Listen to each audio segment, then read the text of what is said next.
name on the FBI's 10 most wanted list. The missing crypto queen. Mysterious but brilliant businesswoman called Dr. Ruja Ignatova. Ruja Ignatova, who became known as the missing crypto queen, has been accused of defrauding victims out of... We've alleged that Ignatova founded and ran one of the largest Ponzi schemes in history.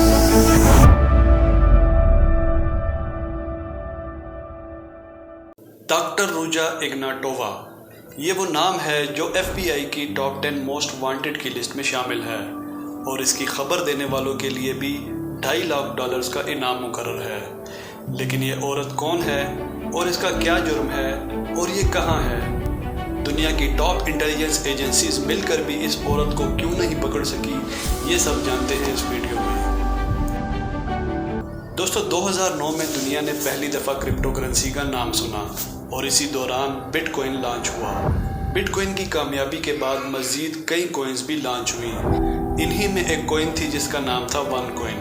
One queen کو دا but queen colour کے نام سے market میں اتارا گیا، اور ان کا یہ دعویٰ تھا کہ یہ 2 سے 3 سال میں بٹ کوئن کا خاتمہ کر دیں گے اور ون کوئن دنیا کی سب سے بڑی کرپٹو کرنسی بن جائے گی۔ I always said we want to be top 3 cryptocurrency out there. I never said number 3, by the way. I just said top 3. Us queen کو سٹارٹ میں بہت زیادہ پذیرائی حاصل ہوئی اور اس نے اپنی ملٹی لیئر مارکیٹنگ کی وجہ سے پوری دنیا کے انویسٹرز کو انفلوئنس کیا، جس کی وجہ سے صرف ابتدائی 18 ماہ میں ہی یہ کوئن 175 کنٹریز سے 10 لاکھ لوگوں کی آلموسٹ $4 بلین انویسٹمنٹ لینے میں کامیاب ہوا۔ اس کوئن نے جہاں ایک طرف کرپٹو کرنسی کی دنیا میں تہلکہ مچا دیا تھا، وہیں یہ بٹ کوئن کے لیے بھی درد سر بن چکا تھا۔ یہ کوئن لانچ کرنے والی عورت کا نام تھا ڈاکٹر روجا اگناٹووا، جو کہ ایک بلغارین بزنس وومن تھی۔ ڈاکٹر روجا نے آکسفورڈ سے لا میں PhD کر رکھی تھی اور یہ کئی لینگویجز میں بات کر سکتی تھی۔ ڈاکٹر روجا نے ون کوئن کو انتہائی شاندار طریقے سے مارکیٹ کیا اور دنیا بھر کے انویسٹرز کو انفلوئنس کیا۔ یہی وجہ تھی کہ ون کوئن کے انویسٹرز میں ڈیولپنگ کنٹریز کے ساتھ ساتھ UK اور USA سے بھی بہت سارے انویسٹرز شامل تھے۔ یہ عورت اتنی شاطر تھی کہ اس نے پہلے انویسٹرز کو مختلف ایجوکیشن مٹیریل، جس میں کئی قسم کے کورسز شامل تھے، بیچنا شروع کیے، جس کے ریوارڈ میں انہیں ورچوئل ٹوکنز کے طور پر کچھ کوئنز دیے جاتے تھے، جو کہ ایک specially designed exchange platform پر یوروز میں کنورٹ کیے جا سکتے تھے۔ ان پیکیجز کی قیمت 100 یورو سے لے کر ہزاروں یوروز تک ہوتی تھی۔ کیونکہ کرپٹو کرنسی کافی ٹیکنیکل اور کمپلیکیٹڈ ہوتی ہے، اسی وجہ سے بہت سارے لوگ انویسٹمنٹ کرنے سے گھبراتے ہیں۔ لیکن ڈاکٹر روجا کی خاص بات یہ تھی کہ انہوں نے کرپٹو کرنسی کے سارے کمپلیکیٹڈ جارگونز کو عام لوگوں کے لیے ایکسیسیبل بنا دیا تھا۔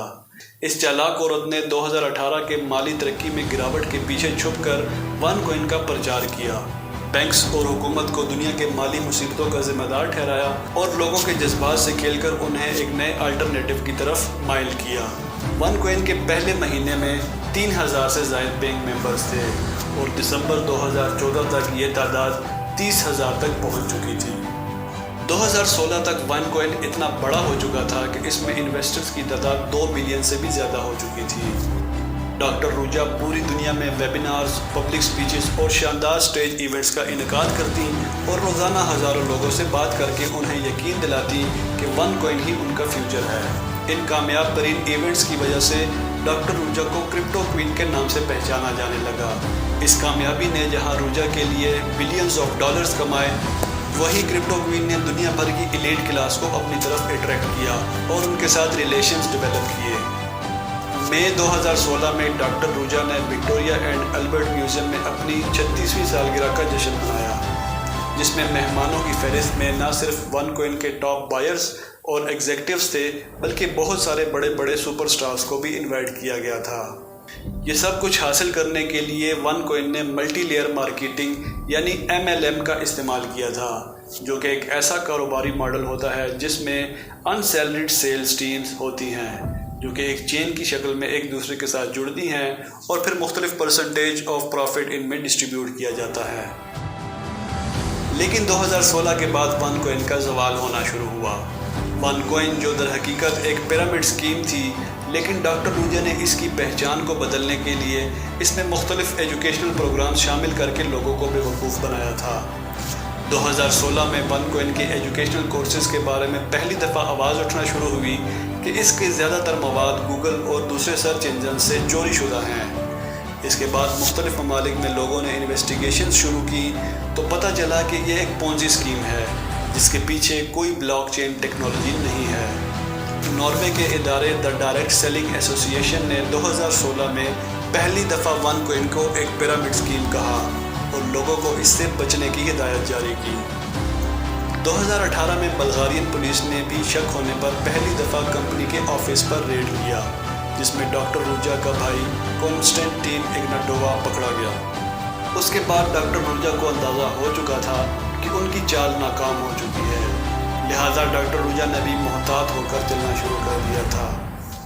اکتوبر 2017 میں ڈاکٹر روجا نے ایتھنز میں ایک بہت بڑے عالی شان وینچر سے سپیچ کرنی تھی جس کے لیے انہوں نے ایتھنز کی فلائٹ بک کروائی، چونکہ وہ جان چکی تھیں کہ انٹیلیجنس ایجنسیز اور سیکیورٹی فورسز ان کا پیچھا کر رہی ہیں، لہٰذا اس فلائٹ کے بعد وہ ایسی غائب ہوئی کہ ان کا آج تک کوئی سراغ نہیں مل سکا۔ یہ عورت کہاں گئی، اسے زمین کھا گئی یا آسمان، اس کا کچھ پتہ نہیں چل سکا۔ مسنگ کرپٹو کوئین کی تلاش آج تک جاری ہے۔ اس کی پراسرار گمشدگی کے بارے میں کئی تھیوریز سننے میں آتی ہیں۔ کچھ ون کوئنرز اب بھی یہ مانتے ہیں کہ ڈاکٹر روجا کو سرکاروں اور بینکوں نے چھپنے پر مجبور کیا ہے۔ کچھ لوگوں کے مطابق وہ مر چکی ہیں، لیکن کچھ لوگوں کے مطابق وہ آج بھی زندہ ہیں اور چرائے ہوئے مال سے کئی عیش و آرام سے زندگی گزار رہی ہیں۔ ایک تھیوری یہ بھی ہے کہ ڈاکٹر روجا نے اپنے چہرے کی پلاسٹک سرجری کروا لی ہے اور اپنی پہچان کو تبدیل کر دیا ہے۔ کچھ انویسٹیگیشنز کے مطابق ڈاکٹر روجا دبئی میں اماراتی فیملی کے سرویلنس میں ہے۔ صحافیوں اور تحقیقاتی اداروں کا یہ بھی ماننا ہے کہ ڈاکٹر روجا کسی لگژری یاچٹ پر اپنے دن گزار رہی ہیں جو کہ انٹرنیشنل واٹرز میں ہے، جہاں کسی بھی ملک کے پولیس کو اختیار نہیں ہے۔ لیکن یہ صرف تھیوریز ہیں جسے ثابت کرنے کے لیے کسی کے پاس ثبوت نہیں ہے۔ ڈاکٹر روجا اس فراڈ کی وجہ سے ایف بی آئی کی ٹاپ 10 موسٹ وانٹڈ کی لسٹ میں شامل ہے، جس نے پوری دنیا کے 10 لاکھ لوگوں کا تقریباً $15 بلین چوری کیا اور لے کر بھاگ گئی، اور جس کا آج تک پتہ نہیں چل سکا۔ تو دوستو، کیا آپ کے خیال میں ڈاکٹر روجا کبھی پکڑی جائے گی؟ اور آپ کے خیال میں کیا وہ زندہ ہے بھی یا نہیں؟ مجھے کمنٹ کر کے لازمی بتائیے۔ تو چلیے ملتے ہیں ایک نئی ویڈیو کے ساتھ۔ اللہ حافظ۔